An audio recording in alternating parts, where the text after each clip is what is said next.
دلوقتي انا جالي عقد عمل جديد، عقد عمل في الخارج.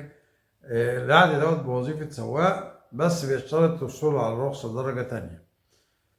بس حضرتك معايا رخصة درجة تالتة وعاوز استبدل برخصة درجة تانية. المشكلة عندي ان انا الرخصة بقى لها اكتر من 5 سنين ما اتجددتش، فينفع استبدل الرخصة التانية برخصة او الرخصة التالتة برخصة تانية، مع العلم ان الرخصة القديمة منتهية، الرخصة التالتة منتهية وعاوز استبدل برخصة تانية، فهي متبعة.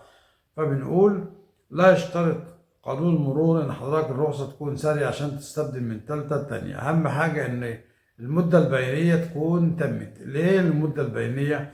المقصود بالمدة البينية هي ما بين الدرجات وبعضها، يعني ما بين الدرجة التالتة والدرجة التانية 3 سنين، وما بين الدرجة التانية والدرجة الأولى 3 سنين.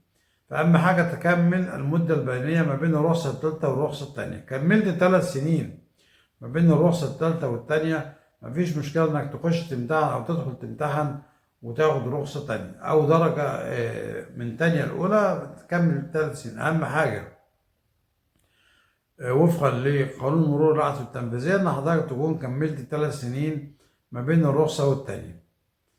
كملت ال3 سنين اخش استبدل عادي خالص، مفيش مشكلة. ولا يشترط ان تكون رخصة القيادة الدرجة التالتة سارية عشان اقدر استبدل للدرجة التانية. اهم حاجة ان تكون عدت ال3 سنين من تاريخ استخراج الرخصة التالتة لأول مرة.